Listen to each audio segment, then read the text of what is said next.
一諗到平價燒肉，大家腦海中係咪即刻浮現出喺深圳30幾蚊就有交易啖啖肉、無骨又惹味嘅無骨豬？次次去親大排檔或者大眾化嘅燒肉店，見到呢個價錢，真係平到你唔信。好多人都覺得執到寶，以為自己好精明，好識搵食。但係你又有冇諗過，今時今日喺萬物飛漲嘅年代，點解可以做到30蚊咁平？呢啲所謂嘅無骨豬背後到底隱藏住啲咩不可告人嘅秘密？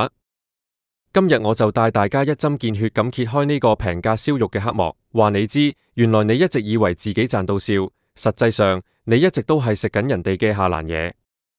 講到食，香港人最講究性價比，但有時性價比高得太誇張，就真係要起疑心。如果你喺2026年嘅今日去深圳一啲主打平價嘅串燒店或者燒肉大排檔，你一定見過一盤盤切到整整齊齊、無骨無皮、醃到紅卜卜或者金黃色嘅豬肉。店家通常會包裝到好高大上，話呢啲係精選梅頭、秘製無骨豬排，甚至話係手切鮮豬肉。最誘人嘅係個價錢，一大盤都只係賣30零蚊人民幣。30零蚊喺香港連一碗叉燒飯都未必買到，但喺嗰度竟然可以食到一整盤純肉，仲要幫你起晒骨，即燒即食。好多香港人一上去見到咁平，即刻好似執到寶咁，瘋狂咁叫，一個人食2盤，仲要影相擺上網打卡，大讚深圳消費真係平、靚、正。不過天底下邊度有咁大隻蛤乸隨街挑？大家冷靜落嚟，用常理計一條數，一隻正常嘅豬由農場養大、屠宰、分切，再經過冷鏈物流運到去鋪頭，中間每一步都要成本。再講，依家啲人工、鋪租、水電費，樣樣都係錢。如果嗰啲真係正常嘅豬扒或者梅頭肉，單單係生肉嘅批發成本，都已經唔止呢個數，更何況仲要出人工幫你去骨。去骨係需要花大量人力同時間嘅工序。如果用正常嘅上等肉賣30零蚊一盤，間鋪頭基本上開一日就是一日，可能開唔夠3-5日就要關門大吉。咁點解人哋仲可以開到成行成市，仲賺到盆滿缽滿？原因得一個，就係佢哋用嘅根本就唔係你想象中嘅好肉，而係一啲平到你根本想象唔到嘅下欄嘢。咁到底呢啲30蚊嘅無骨豬係用咩肉做嘅呢？講出嚟真係驚心動魄。好多時呢啲肉喺行內被稱為碎肉或者拼接肉，好聽啲就叫調理肉，難聽啲講，其實就係垃圾肉。喺大型嘅屠宰場或者肉類加工廠入面，當佢哋切完晒啲靚嘅排骨、大理脊、五花腩之後，條豬條骨、骨與骨之間，又或者邊邊角角，會剩返好多好零碎嘅肉渣。呢啲肉渣通常連住好多根好厚嘅肥膏，甚至係一啲淋巴結。呢啲零碎嘅下欄嘢，大公司係唔會要嘅，因為根本上唔到大雅之堂。正常情況下，呢啲碎肉會變做寵物糧食，或者用嚟做啲好低檔嘅加工肉丸。但係因為呢啲碎肉嘅批發價極度便宜，便宜到幾蚊一斤都有交易，於是就成為咗平價燒肉店嘅無價之寶。你可能會問，呢啲碎肉又溶又爛，仲要一塊塊咁細，點樣可以變成燒肉鋪入面嗰啲一整塊賣相咁靚嘅無骨豬啊？呢度就要見識下現代食品工業嘅魔術啦。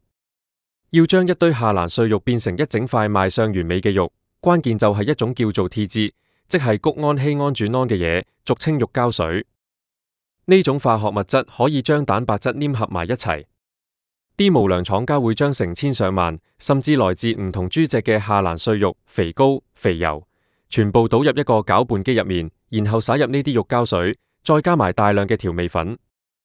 經過機器大力攪拌同壓實之後，呢堆原本應該掉入垃圾桶嘅碎肉，就會神奇地黏成一嚿好大、好實淨嘅大肉磚。之後，工廠會將呢嚿大肉磚放落去急凍房，凍到硬邦邦。當鋪頭要貨嘅時候，佢哋只需要用切片機，將呢嚿人工合成肉磚切成一片片。因為係用機器切，所以出嚟嘅形狀可以做到一模一樣，厚薄均勻，而且完全無骨。呢個就係點解你見到啲無骨豬可以咁完美，一條骨都冇嘅真正原因。因為佢本來就唔係一塊由豬身上切落嚟嘅完整肉，而係好似積木咁，用化學劑硬生生拼湊出嚟嘅僵屍肉。講到呢度，可能有人會話，既然係肉，就算係碎肉拼接，食落肚咪一樣係蛋白質，而且30幾蚊，有得食肉仲想點？如果你咁諗，就真係太天真，太低估咗呢啲下欄嘢嘅殺傷力。首先，最直接嘅問題就係細菌污染。如果係一塊正常嘅新鮮豬肉，佢嘅內部基本上係無菌嘅，細菌只會存在喺肉嘅表面，所以只要將表面燒熟、煮熟，基本上就安全。但係拼接肉就完全唔同，拼接肉係用無數塊碎肉拼出嚟嘅，喺攪拌同拼接嘅過程入面，原本屬於表面嘅細菌會被全部攪埋入去肉嘅最深處。換句話講，成塊肉由外到內都充滿咗細菌。如果燒肉嘅時候，你一時口急或者火力唔夠，中間冇完全熟透，你食落肚嘅就唔單止係肉，而係成億嘅細菌。輕則食物中毒、屙嘔、肚痛，重則真係會嚴重感染。除咗細菌之外，更恐怖嘅係化學添加劑超標。你要知道，呢啲下欄碎肉本身係冇乜肉香味嘅，甚至因為放得耐，或者係一啲劣質肉，會帶有一股好濃烈嘅膻味、雪味或者霉味。為咗遮醜，廠家同鋪頭就必須使出重口味呢一招。佢哋會用大量嘅嫩肉粉、複合磷酸鹽、補水劑、食用色素，仲有極高濃度嘅化學香精去醃製。嫩肉粉可以令到一啲原本好韌、成口渣嘅筋膜碎肉變得好似豆腐咁滑咁腍。補水劑就可以鎖住啲水分，等塊肉睇落去油潤多汁，燒嘅時候唔會縮水得太勁。而色素同香精就可以將一塊死白、無血色嘅化學肉偽裝成鮮紅欲滴、肉香撲鼻嘅高級肉。你試諗下，當你食緊呢啲30蚊嘅無骨豬，你以為自己品嘗緊炭火燒肉嘅油香，但實際上你條脷同埋你個胃正喺度承受住排山倒海嘅化學物質，特別係鈉含量同埋磷酸鹽，長期過量攝入，對我哋嘅腎臟、心血管會造成好大嘅負擔。好多人去完呢啲平價燒肉店，返到酒店或者返到香港，會覺得瘋狂口渴，喉嚨乾到好似火燒咁，甚至第二日起床成個人水腫晒。呢啲唔係因為你燒肉食得太多，而係因為你個身體正喺度拼命咁代謝緊嗰啲過量嘅化學添加劑。更加令人擔心嘅係，呢啲肉嘅來源往往係一個無底深潭。喺內地一啲規管唔夠嚴格嘅小作坊入面，為咗將成本壓到最低，佢哋用嘅碎肉可能唔單止係屠宰場嘅廚餘，甚至有機會係一啲未經嚴格檢疫嘅問題豬。正常一隻豬由出世到養大，如果喺正規農場，起碼要養到6、7個月，甚至更耐。但係一啲黑心供應商為咗賺快錢，可能會收購一啲生病或者不正常死亡嘅豬隻。呢啲豬肉嘅價格低到難以置信，基本上同廢紙無分別。佢哋將呢啲肉混埋喺一齊，做成拼接肉，再通過層層渠道流入呢啲平價燒肉店。當你食緊嗰塊無骨豬嘅時候，你根本冇辦法知道呢塊肉入面會唔會含有未被代謝完嘅抗生素、激素，甚至係一啲豬隻生前帶有嘅病毒。好多人上去消費，成日抱住一種眼不見為淨嘅心態，覺得大家都係咁食，自己食1、2次應該冇事。但係身體係你個人嘅。香港人平時咁注重健康，買支水都要睇營養標籤，買嚿菜都要買有機，點解一上到去深圳，見到30幾蚊嘅平價燒肉，就會將所有健康底線完全拋諸腦後呢？呢個就係心理學上嘅貪便宜陷阱。店家利用咗大家想揾着數嘅心理，用極低嘅價格、極重嘅口味，去麻痹你嘅味覺同警覺性。其實要分辨呢啲拼接無骨豬同真正嘅好肉，並唔係想象中咁難，只要大家食嘅時候留心以下幾點，就可以避免自己做水魚。首先，最明顯嘅特徵就係形狀同紋理。真正嘅豬肉，肌肉纖維係有規律、有走向嘅。你用筷子夾開，佢會順住纖維一絲絲咁裂開。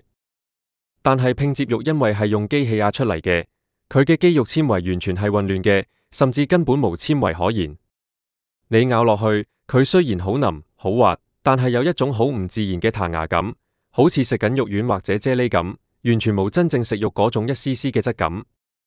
第二點就係看佢燒嘅過程。一塊正常嘅鮮豬肉落到烤網上面，因為水分同脂肪受熱，會自然咁縮小，而且會流出清亮嘅豬油。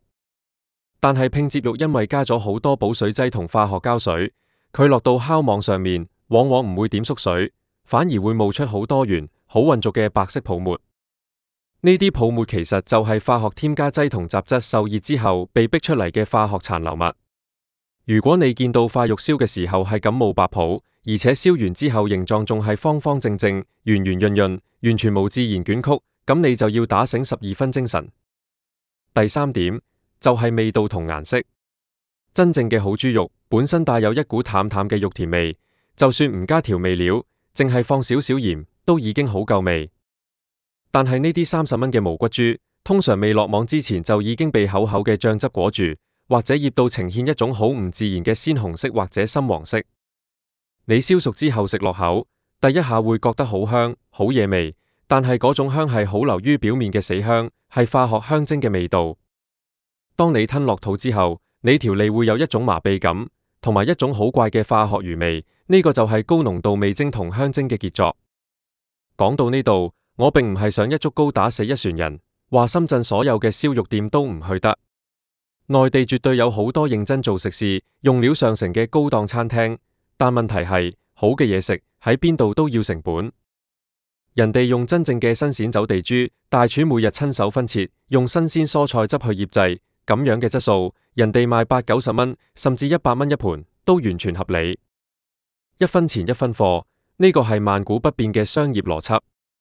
你想用30蚊嘅代價去享受人哋100蚊嘅質素，最終嘅結果只能夠係你用自己嘅健康去幫呢個差價埋單。好多香港人想去消費，總係中意貪平，覺得香港食嘢貴，深圳食嘢平，所以瘋狂消費。但係大家要明白，香港食嘢貴，貴喺租金，貴喺人工，更貴喺嚴格嘅食品安全監管。香港嘅食環署對於進口肉類有極其嚴格嘅把關，一有問題即刻下架。而喺內地，雖然近年法規進步咗好多，但係面對咁龐大嘅市場，一啲走灰色地帶嘅平價大排檔、街邊串燒店，監管往往好難面面俱到。呢啲地方就成為咗呢啲下欄拼接肉嘅最大銷路。所以下一次當你又見到網上有人推薦，話深圳邊度又有30幾蚊嘅無骨豬燒肉，好抵食，好大盤嘅時候，請你記住今日我講嘅呢番話，